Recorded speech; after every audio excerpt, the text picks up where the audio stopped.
Shalom Bapak Ibu dikasih Tuhan. Saudara, malam ini kita masih berbicara tentang bagaimana kita bisa mengatasi rasa kecewa atau kekecewaan di dalam hati kita. Nehemia pasal 4 ayat 13 dan ayat 14. Dua ayat saja, setelah hitungan ketiga kita akan baca bersama-sama. 1, 2, 3, iya. Maka aku tempatkan rakyat menurut kaum keluarganya dengan pedang, tombak dan panah di bagian-bagian yang paling rendah dari tempat itu, di belakang tembok, di tempat-tempat yang terbuka. Ayat 14. Ku amati semuanya, lalu bangun berdiri dan berkata kepada para pemuka dan para penguasa dan kepada orang-orang yang lain, jangan kamu takut terhadap mereka. Ingatlah kepada Tuhan yang maha besar dan dahsyat, dan berpeganglah untuk saudara dan berperanglah untuk saudara-saudaramu, untuk anak-anak laki-laki dan anak-anak perempuanmu, untuk istrimu dan rumahmu. Yang percaya katakan amin. Saudaraku, melalui Nehemia pasal 4 kita belajar bagaimana cara mengatasi kekecewaan-kekecewaan di dalam hidup kita atau yang pernah kita alami, sehingga kita bisa berkemenangan dari dalamnya. Kenapa ini penting? Minggu lalu saya sudah sampaikan di bagian pertama, saudara. Kenapa kekecewaan ini perlu diatasi? Seperti saya katakan di minggu lalu, saya membaca sebuah tulisan. Di sana, saudaraku, dituliskan paling tidak ada 3 alasan kenapa kekecewaan perlu diatasi. Karena kekecewaan ini memang dikatakan adalah virus yang sangat berbahaya, bahkan lebih berbahaya daripada HIV/AIDS. Kenapa seperti itu? Kenapa ini menjadi virus yang paling berbahaya? Alasan yang pertama dikatakan karena rasa kecewa itu bisa menyerang semua orang. Baik itu anak-anak, remaja, dewasa, orang tua bisa kecewa. Yang kedua, rasa kecewa ini sifatnya kambuhan. Sifatnya kambuhan itu begini. Hari ini saudara boleh berhasil mengatasi rasa kecewa saudara. Tapi itu tidak menjamin bahwa besok lusa atau minggu depan saudara akan tidak kecewa lagi. Itu tidak jaminan. Artinya sekarang saudara bolehlah tidak kecewa, tapi besok bisa saja saudara kecewa lagi. Jadi kecewa ini kambuhan. Lalu yang ketiga, saudara, kenapa kecewa ini merupakan virus yang paling berbahaya? Karena rasa kecewa ini bisa menular. Bisa menular dari seorang kepada yang lain, atau bisa menular dari orang lain kepada saudara, atau bisa menular dari saudara kepada orang. Contohnya begini, mungkin saudara kecewa kepada seseorang, kepada siapapun itu. Contohnya mungkin kepada pimpinan saudara, kepada teman hidup saudara, kepada teman-teman saudara, kepada rekan-rekan saudara. Nah, lalu rasa kecewa saudara itu mulai saudara ceritakan terhadap teman saudara. Awalnya mungkin waktu saudara menceritakan rasa kecewa di hati saudara kepada teman saudara, dia mungkin cuek. Kenapa? Karena dia sebenarnya sedang mengagumi orang itu. Tapi ketika saudara berulang kali terus menceritakan kekecewaan saudara itu kepada teman saudara, lama-lama dia akan berkata begini, benar juga ya, ternyata orang ini selama ini saya cukup kagum lah, ngefans sama orang ini. Tapi ternyata memang kehidupannya begini. Akhirnya dia kecewa. Atau sebaliknya, hal yang sama bisa terjadi kepada saudara. Nah, dan alasan yang keempat, ini yang saya katakan minggu lalu, ini saya yang nambahkan. Kalau yang keempat ini, tentu berdasar dari firman Tuhan. Kenapa kecewa ini merupakan virus yang paling berbahaya? Karena kalau seseorang kecewa dan tidak diselesaikan, kekecewaan itu bisa membuat dia meninggalkan Tuhan. Oh ya? Iya. Coba kita lihat, saya hanya sekedar membawa kita kembali mereview di dalam Matius pasal 11 ayat 6. apa yang dikatakan Yesus di sana tentang rasa kecewa. Matius 11 ayat 6. Saya perhatikan dikatakan demikian, dan berbahagialah orang yang tidak menjadi kecewa dan menolak aku. Siapa yang berbicara ini? Yesus. Yesus berkata berbahagia orang yang tidak menjadi kecewa dan menolak aku. Saudaraku mengerti maksud pernyataan ini? Pengertian apa di balik pernyataan Yesus ini? Pengertiannya itu begini, kalau seseorang kecewa dan kecewanya tidak diselesaikan, kekecewaan itu bisa membuat orang jadi menolak Yesus. Iya. Dan minggu lalu saya sudah sampaikan kepada saudara, ada seorang hamba Tuhan, bahkan yang setara dengan Billy Graham di zamannya, pengkhotbah KKR yang sangat luar biasa, yang sangat dahsyat. Pada akhirnya dia menjadi seorang ateis, dia meninggalkan imannya kepada Tuhan. Karena apa? Kecewa kepada Tuhan.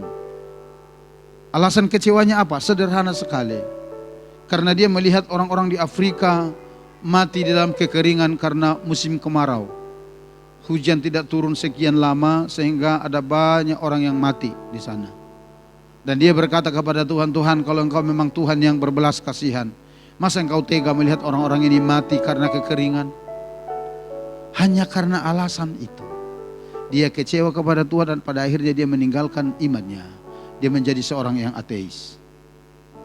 Saya perhatikan dahsyatnya kekecewaan. Apa sih kekecewaan? Saya hanya mereview ini. Apa sih yang dimaksud dengan kekecewaan? Apa yang dimaksud dengan kecewa? Mungkin saudara sering berkata, saya kecewa. Atau mungkin sering kita mendengar orang berkata, saya kecewa, saya sangat kecewa. Apa sih kecewa? Saya perhatikan, kecewa itu sederhana sekali. Kecewa ialah perasaan kecil hati dan perasaan tidak puas karena apa yang diinginkan atau harapan-harapannya tidak terpenuhi. Itu kecewa. Masa iya Pak? Iya, nanti cari di kamus online bahasa Indonesia kalau sudah ada percaya. Jadi kecewa yang dimaksud itu perasaan tidak puas yang ada di dalam hati seseorang oleh karena apa yang diharapkan itu, oleh karena apa yang diinginkan itu tidak tercapai, akhirnya dia kecewa. Itulah kecewa. Dan saya pikir kita semua pernah mengalaminya, betul. Tapi saudaraku dengar baik, sekalipun sesederhana itu ternyata hal itu kalau tidak ditangani dengan baik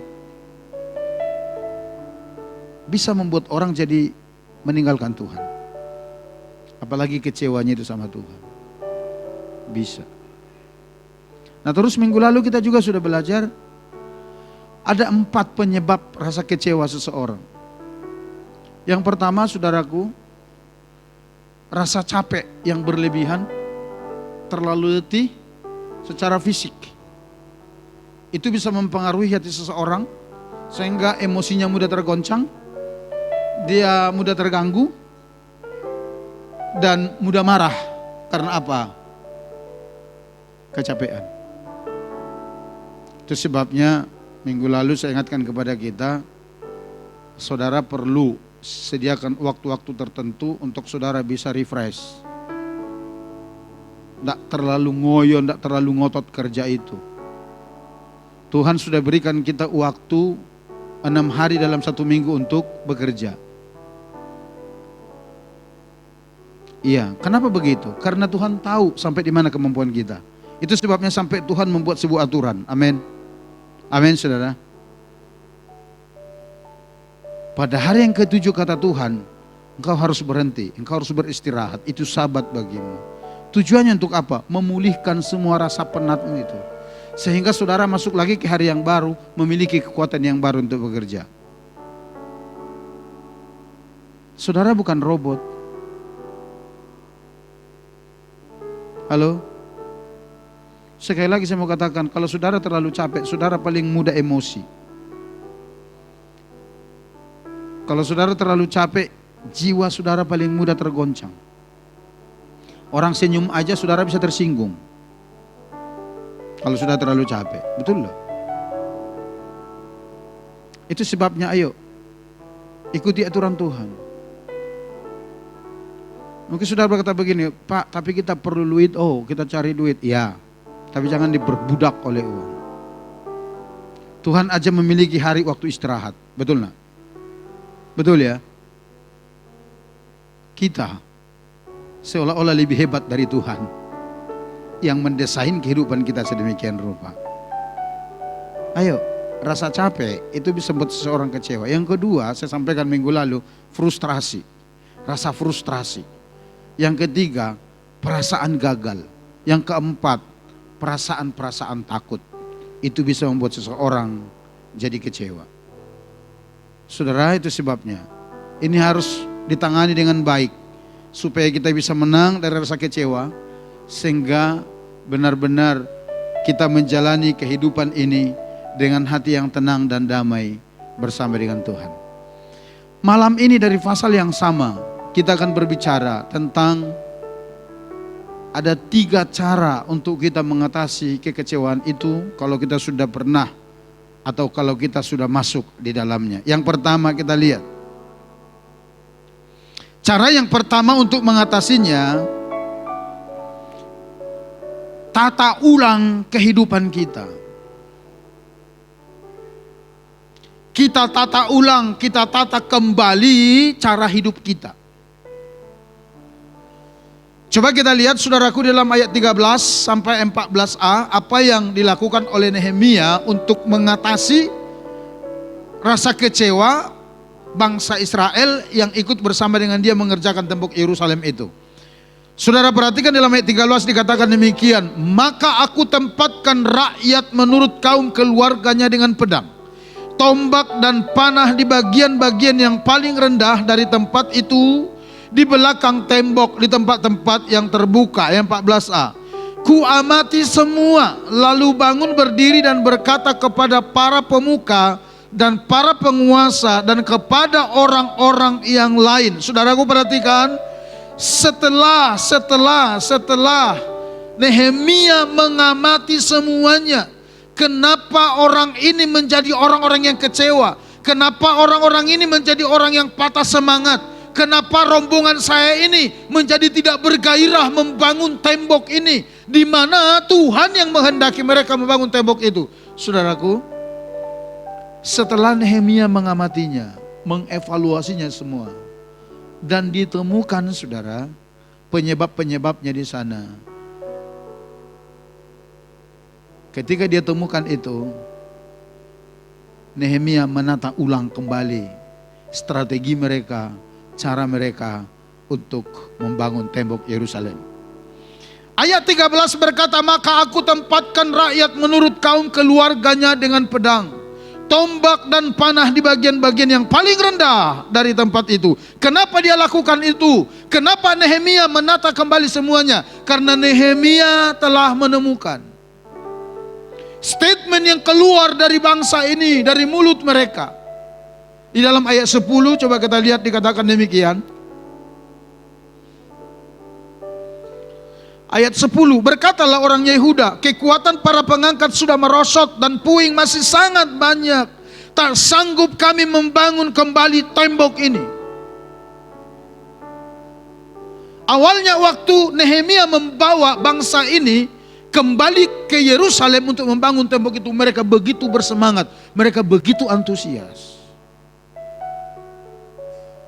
Tapi nanti saudara perhatikan di dalam ayat 6 dikatakan, mereka membangun dengan sekuat tenaga, mereka membangun dengan semampu-mampu mereka, sampai tembok itu sudah sampai di pertengahan. Tetapi pembangunan itu masih setengah dan masih banyak puing-puing yang berserakan. Ditambah dengan mereka diancam oleh Sanbalat. Siapa Sanbalat itu? Di ayat 1 pasal 4. Di sana saudara lihat, saudaraku. Sanbalat ini pada waktu itu adalah seorang pegawai kerajaan Persia yang ditempatkan menjadi gubernur di Samaria. Samaria itu daerah mana? Daerah Israel Utara. Yerusalem itu daerah Israel Selatan. Dikatakan ketika Sanbalat tahu bahwa mereka mau membangun tembok Yerusalem, ketika dia tahu Nehemia bersama rombongannya mau membangun kembali tembok Yerusalem, dia marah sejadi-jadinya. Kenapa? Karena ternyata dia punya keinginan memperluas kerajaannya, kepemimpinannya, wilayah pemerintahannya dari utara ke selatan. Pada abad ke-5 sebelum Masehi. Jadi kehadiran Nehemia dengan para rombongannya itu untuk membangun tembok itu membuat hanya Sanbalat itu kecewa dan marah.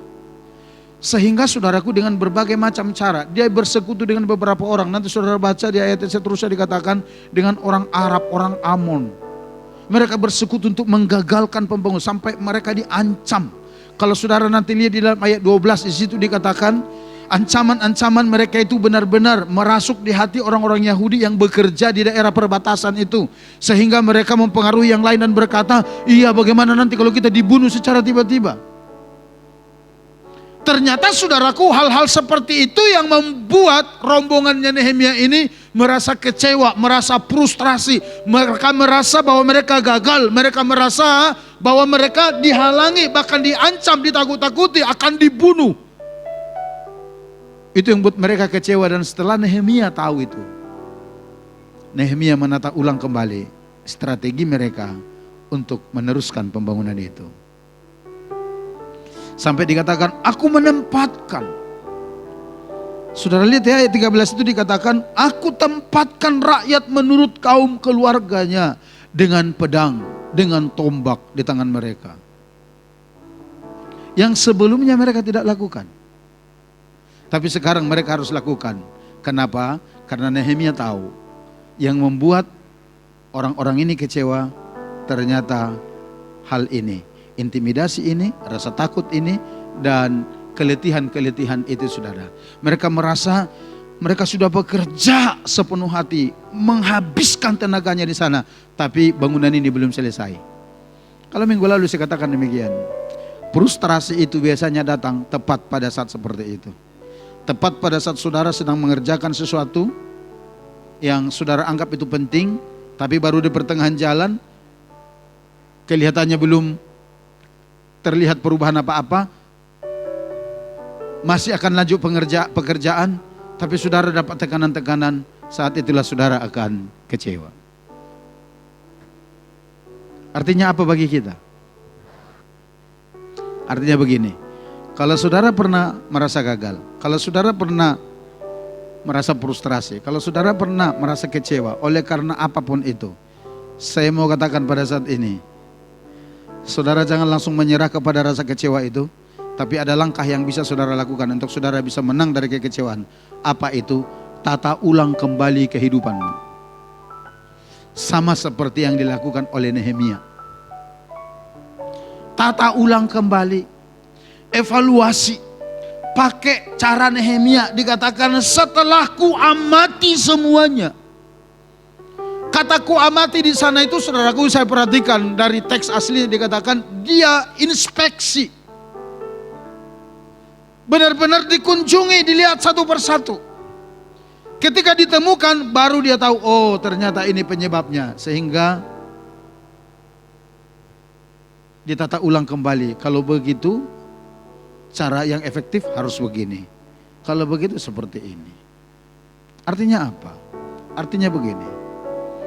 Kalau saudara pernah merasa kecewa, kalau saudara pernah merasa gagal, kalau saudara pernah merasa frustrasi, bahkan memiliki rasa takut, sehingga membuat saudara kecewa, cobalah belajar mengevaluasinya. Amin. Cobalah belajar mengamatinya. Kenapa saya begini? Kenapa ini seperti ini? Ada apa ini? Apa yang salah?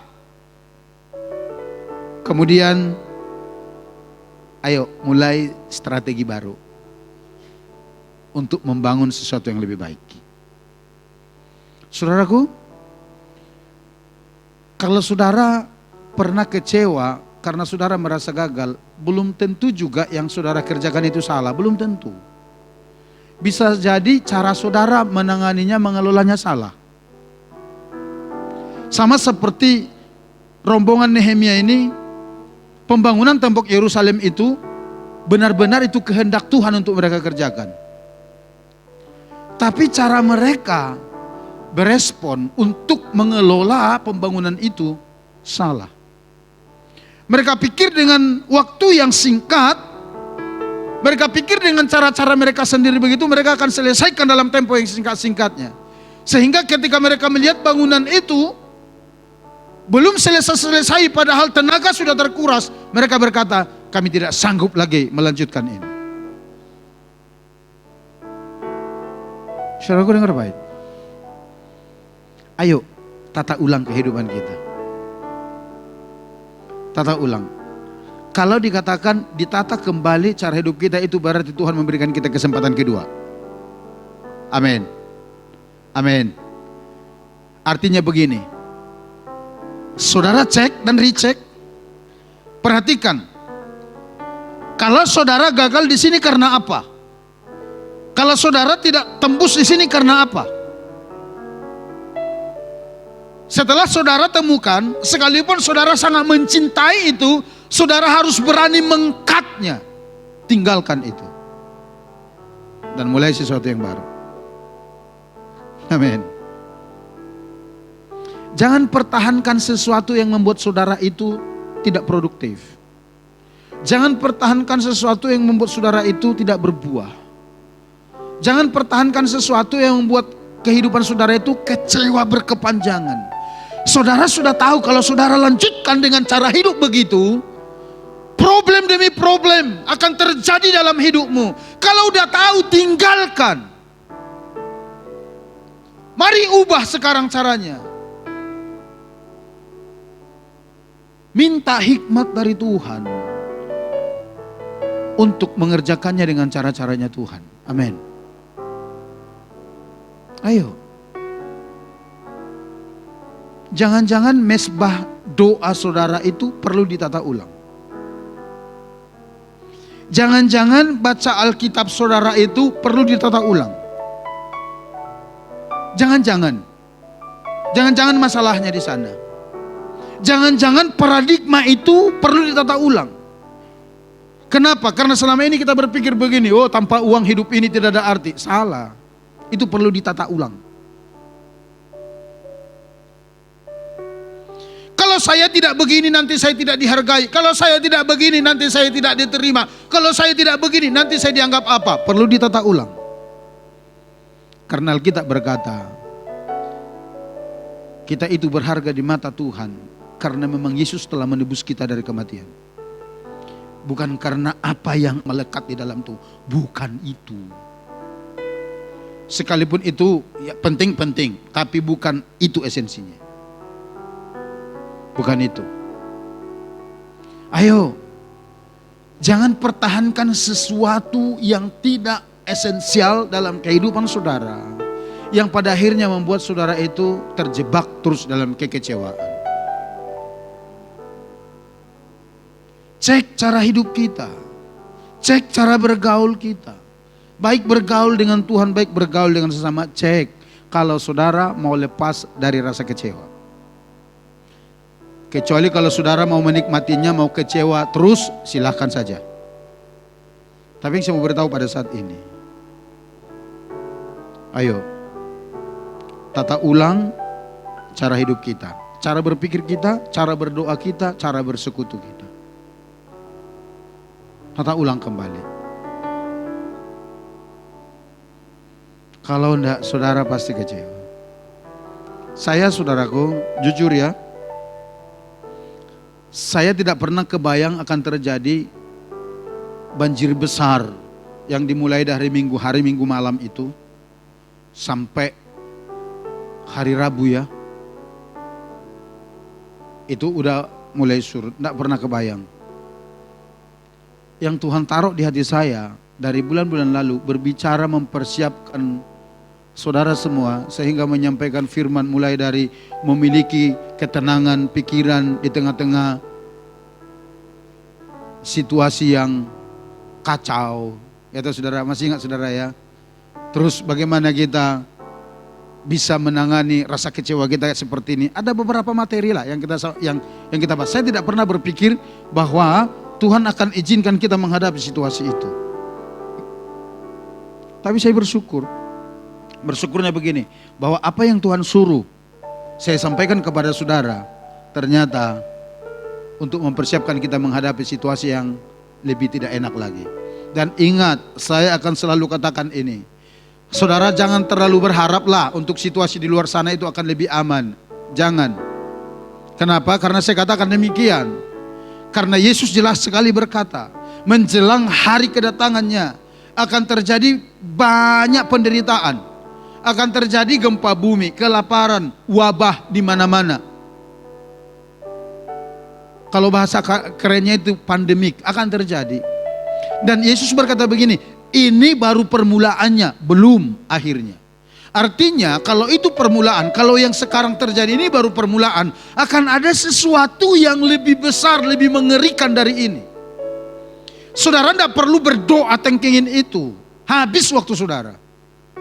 Loh Pak, terus bagaimana? Yang perlu kita lakukan, persiapkan hatimu, persiapkan imanmu menghadapi situasi itu. Dalam situasi tersulit sekalipun, hatimu tetap tenang, hatimu tetap damai, hatimu tetap bisa bersyukur kepada Tuhan. Itu yang mau kita lakukan.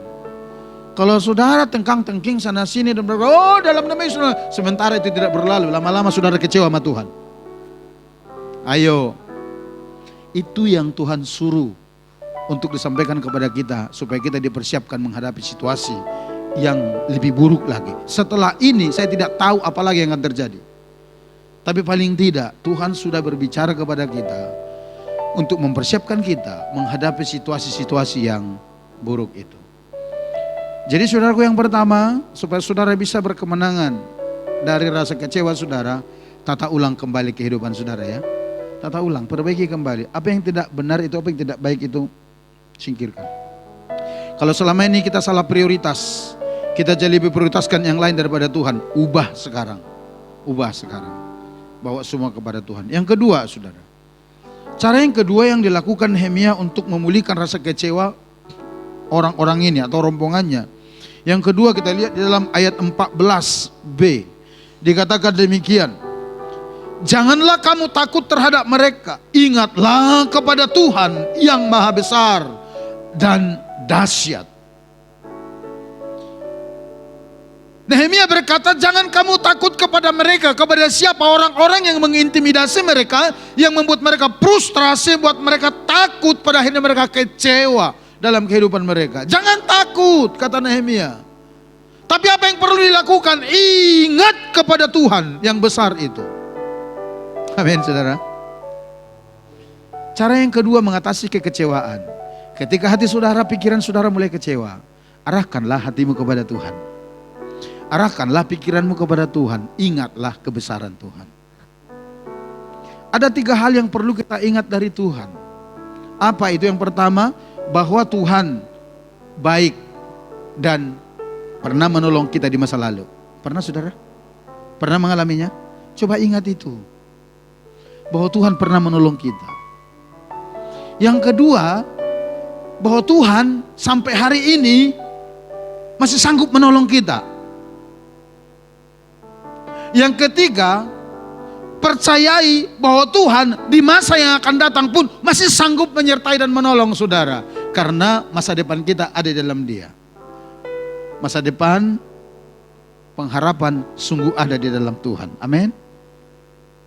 Bukankah Ibrani pasal 13 berkata bahwa Yesus itu kuasanya tidak pernah berubah, kemarin, hari ini, dan sampai selamanya? Coba ingat itu. Ketika saudara mulai kecewa, ayo arahkan pikiranmu kepada Tuhan. Saudaraku, kenapa kita perlu mengarahkan pikiran kita kepada Tuhan? Karena keadaan dan situasi di sekeliling saudara itu bisa akan semakin menambah rasa kecewa di dalam hati kita. Tetapi kalau engkau mengarahkan hatimu, pikiranmu kepada Tuhan, mengingat segala kebaikan Tuhan, mengingat segala kesanggupan Tuhan, mengingat pertolongan Tuhan yang selalu tersedia bagi kita, saya mau katakan, engkau pasti sanggup keluar dari rasa kecewa itu. Saudara pasti sanggup. Iblis akan selalu berusaha mengarahkan pikiran kita kepada persoalan itu. Iblis akan selalu mengarahkan hati kita terhadap keadaan-keadaan itu. Karena apa? Karena iblis tahu orang Kristen yang sedang kecewa, kekuatan dalam kehidupannya sangat terbatas. Saya ulang. Iblis tahu orang Kristen yang sedang mengalami kekecewaan, kekuatan dalam hidupnya sangat terbatas. Kok bisa begitu Pak? Iya. Bukankah saudara masih ingat yang saya katakan 2 minggu yang lalu? Seorang anak Tuhan itu, oleh karena situasi yang ada di luar sana, lalu dia mulai merasa kecewa, dia udah coba dengan segala cara supaya dia keluar dari krisis itu, tapi dikatakan semuanya gagal. Saudara tahu apa yang dilakukan? Ketika temannya mengirim dia renungan, langsung di scroll atau langsung di delete aja. Dia mulai malas berdoa, dia mulai malas baca Alkitab. Kalau sudah seperti itu kondisinya, emang saudara pikir saudara memiliki kekuatan rohani? Dan saya mau beritahu, itu yang setan mau. Di mana kita rapuh pertahanannya, di mana kita tidak memiliki kekuatan apa-apa. Supaya apa? Supaya semakin mudah dia menjatuhkan kita. Itu sebabnya tidak salah kalau Nehemia katakan, jangan takut kepada mereka, jangan berikan pikiranmu kepada mereka, jangan berikan hatimu ke situ, tapi ingatlah kepada Tuhan yang maha besar itu, yang sanggup menolong dan memelihara kehidupan kita, yang sanggup mengubah situasi dan keadaan. Ingat, pikiran saudara akan sangat mempengaruhi perasaanmu. Artinya itu apa? Artinya itu begini. Kalau saudara sedang mengalami rasa kecewa hari-hari ini, itu artinya saudara sedang memikirkan hal-hal yang melemahkan tentang diri saudara. Saya ulang, kalau engkau sedang merasa kecewa hari-hari ini, itu pertanda bahwa saudara sedang memikirkan hal-hal yang melemahkan diri saudara hari-hari ini. Contohnya begini, mungkin saudara dengar omongan orang lain meremehkan saudara, lalu saudara renungkan itu terus, saudara proses itu terus dalam pemikiran saudara. Akhirnya saudara makin tidak bergairah melakukan sesuatu yang positif, dan saudara nikmatin itu. Dan akhirnya saudara kecewa. Saudara dengarkan omongan-omongan orang lain yang meremehkan saudara, yang mungkin mendiskreditkan saudara, lalu saudara olah dibawa sampai ke tempat tidur. Akhirnya sampai berdoa pun tidak sanggup. Karena apa? Saudara isi pikiran saudara dengan hal-hal yang melemahkan diri saudara. Ayo malam ini, kalau itu terjadi dalam kehidupanmu, mulai ganti paradigmamu, mulai bersihkan hatimu dari situ. Arahkanlah pikiranmu dan hatimu kepada Tuhan. Ingatlah bahwa Dia Allah yang maha besar, yang sanggup mengubah segala keadaan dalam kehidupan kita. Amin. Amin. Nah, yang ketiga, yang terakhir kita lihat, bagaimana caranya kita mengatasi rasa kecewa kita. Yang terakhir, melawan atau menolak kekecewaan itu sendiri. Artinya lakukan perlawanan terhadap rasa kecewa itu. Coba saudara perhatikan di dalam pasal 14, di kalimat-kalimat terakhir dikatakan demikian. Berperanglah untuk saudara-saudaramu, untuk anak-anak lelaki dan anak-anak perempuanmu, untuk istrimu dan rumahmu. Nehemia berkata, berperanglah untuk itu. Demi anak-anakmu, demi istrimu, demi rumah tanggamu, berperanglah untuk itu. Ayo, pilihan ada di tangan saudara. Apakah saudara akan terima kekalahan dari rasa kecewa itu? Atau saudara malam ini akan bangkit melawan rasa kecewa, melakukan perlawanan terhadap rasa kecewa demi keluarga saudara, demi masa depanmu, demi kehidupanmu?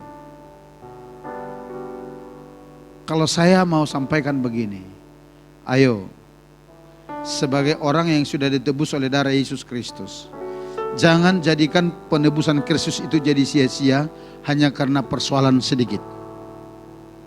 Bangkit saudara, bangkit dari rasa kecewa itu. Taklukkan itu dengan cara bagaimana? Tata kembali kehidupan saudara. Semuanya belum berakhir, masih ada kesempatan menatanya. Yang kedua, jangan berikan pikiran hatimu kepada rasa kecewa. Tapi berikanlah pikiran hatimu kepada Tuhan yang besar itu, yang dahsyat itu. Itu bentuk perlawanannya.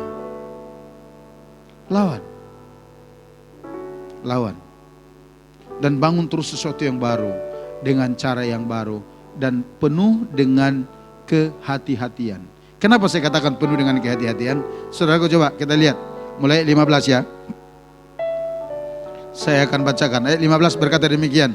Ketika didengar musuh kami bahwa rencana mereka sudah kami ketahui dan bahwa Allah telah menggagalkannya, maka dapatlah kami semua kembali ke tembok, masing-masing ke pekerjaannya. Perhatikan, ketika mereka membawa ini kepada Tuhan dan berserah kepada Tuhan, lalu dikatakan demikian, dengan cara demikian mereka bisa kembali kepada pekerjaan mereka masing-masing. Ayat 16, sejak hari itu sebagian daripada anak buahku melakukan pekerjaan dan sebagian yang lain memegang tombak, perisai dan panah dan mengenakan baju jira, sedang para pemimpin berdiri di belakang segenap kaum Yehuda. 17, yang membangun di tembok, orang-orang yang memikul dan mengangkut melakukan pekerjaannya dengan satu tangan, dan dengan tangan yang lain mereka memegang senjata. Ini cara yang baru ini. Kalau tadinya mereka sebelum kejadian ini mengerjakan tembok itu benar-benar habis-habisan all out di situ tanpa memikirkan sekeliling, sekarang Nehemia bilang begini, tidak begitu. Sekarang kita mulai dengan formula yang baru. Caranya seperti apa? Oke, yang bekerja sambil mengangkat batu, tangan satu mengangkat batu, tangan satu memegang senjata. Itu formula baru. Nah, kemudian kita lihat ayat 18. Setiap orang yang membangun bekerja dengan berikatkan pedang pada pinggangnya, dan di sampingku berdiri peniup sangkakala. Ayat 19. Berkatalah aku kepada para pemuka dan para penguasa dan kepada orang-orang yang lain, pekerjaan ini besar dan luas, dan kita berpencar pada tembok yang satu jauh daripada yang lain. Ayat 20. Dan kalau kamu mendengar bunyi sangkakala di suatu tempat, berkumpullah ke sana mendapatkan kami. Allah kita akan berperang bagi kita. Ayat 21. Demikianlah kami melakukan pekerjaan itu, sedang sebagian daripada orang-orang memegang tombak dari merekahnya fajar sampai terbitnya bintang-bintang. Apa artinya itu? Dan mulai terbitnya matahari di ufuk timur sampai masuknya di ufuk barat, sehingga bintang-bintang mulai bersinar. Seperti itu cara mereka melakukan pekerjaan itu. Dengan cara bagaimana? Dengan cara berhati-hati. Sekarang mereka lengkap dengan perlengkapan perang, dengan senjata. Artinya itu apa? Was-was sekarang mereka. Hati-hati, miliki kepekaan. Sama dengan saudara dan saya. Ketika saudara menata ulang kehidupanmu, dan sekarang saudara lebih mengarahkan perhatian kepada Tuhan, melawan rasa kecewa, berjalanlah dengan penuh kehati-hatian yang terus mengevaluasi kehidupan kita setiap hari. Apa yang sedang kita kerjakan, apa yang sedang kita berbuat. Karena jujur kadang-kadang Bapak Ibu, tadi pagi saya katakan demikian. Kadang-kadang ketika kita sedang asik dengan game kita. Game itu maksud saya begini, kegiatan-kegiatan, aktivitas di mana saudara sangat gandrungin. Di mana saudara sangat antusias dengan itu. Di mana saudara sangat senang melakukannya. Itu adalah game. Kalau kita lagi asik dengan game kita, kadang-kadang kita lupa bertanya kepada Tuhan, mau enggak Tuhan kita kerjakan ini atau bagaimana? Betul ya? Betul ya? Tapi melalui ini, ayo. Dengan metode, dengan cara yang baru ini, ayo di saat kita menata kehidupan kita, kita harus memiliki kepekaan. Ini benar enggak yang saya lakukan ini ya? Tuhan mau enggak kira-kira gitu loh. Kalau tidak, kita harus berani menganulirnya. Ya, jangan sampai saudara hanya gara-gara pekerjaan itu, lalu doamu terbengkalai, baca Alkitabmu terbengkalai. Tuhan tidak mau, tahu enggak? Tuhan tidak suka itu. Kalau untuk bekerja saudara mati-matian, tapi untuk datang bersekutu kepada saudara punya alasan. Dan saudara selalu punya alibi berkata demikian, Tuhan mengerti saya, Tuhan maklum saya. Lalu saudara bernyanyi, dia mengerti, dia peduli. Pertanyaan saya, Anda mengerti tidak perasaan Tuhan? Ketika engkau melakukan itu, ketika engkau di mata Tuhan dilihat lebih mengutamakan Semuanya itu daripada persekutuan dengan Tuhan. Mengerti tidak engkau perasaan Tuhan? Kalau saudara masih bayi rohani, is okay. Tapi kalau saudara sudah sekian lama menjadi orang Kristen dan saudara masih hanya punya alasan, Tuhan tahu kok keadaan saya, Tuhan ngerti keadaan saya. Pertanyaan saya, kau ngerti tidak perasaan Tuhan? Ayo. Miliki kepekaan itu. Evaluasi hidup kita. Kalau saudara tidak mau terjebak di dalam kekecewaan yang berkepanjangan. Tapi kalau saudara tidak mau mengevaluasinya, mudah sekali bagi hati saudara sebentar tersinggung, sebentar sakit hati, sebentar kecewa, sebentar stres, sebentar frustrasi. Saudara dengar baik, Tuhan memberikan metode kepada kita. Malam ini Tuhan mengajar kita dengan sangat luar biasa. Bagaimana cara mengatasi rasa kecewa yang ada dalam hati kita. Kenapa? Ingat, kalau seseorang kecewa dan tidak diberesin, itu berpotensi untuk membuat dia meninggalkan Tuhan. Yang kedua, kalau seseorang terus dalam kekecewaannya, kekuatan rohaninya pasti sangat terbatas dan akhirnya sangat mudah dikalahkan oleh setan. Tapi kalau malam hari ini engkau mengambil sikap komitmen dan berkata, Tuhan, aku mau menyelesaikannya dengan cara yang Tuhan mau. Saya mau menata kembali kehidupan ini. Saya mau menata kembali cara doa saya. Saya mau menata kembali bagaimana rumah tangga saya, keluarga saya. Mau menata kembali cara membaca firman. Saya mau menata kembali bagaimana saya melayani. Saudaraku dengar baik, engkau pasti berkemenangan dalam Tuhan. Dan hatimu pasti bahagia, hatimu pasti sukacita sekalipun menghadapi situasi-situasi yang sangat sulit. Dan engkau pasti berkemenangan. Bukankah saudara mau berkemenangan? Amin. Amin. Itu sebabnya ayo. Yang pertama, tata kembali kehidupan saudara. Yang kedua, ingat Tuhan yang maha besar, yang sanggup menolongmu, sanggup mengubah segala keadaan. Yang ketiga, lakukan perlawanan terhadap rasa kecewa. Bersama dengan Tuhan, pasti engkau menang di dalam Dia. Mari kita datang kepada Tuhan.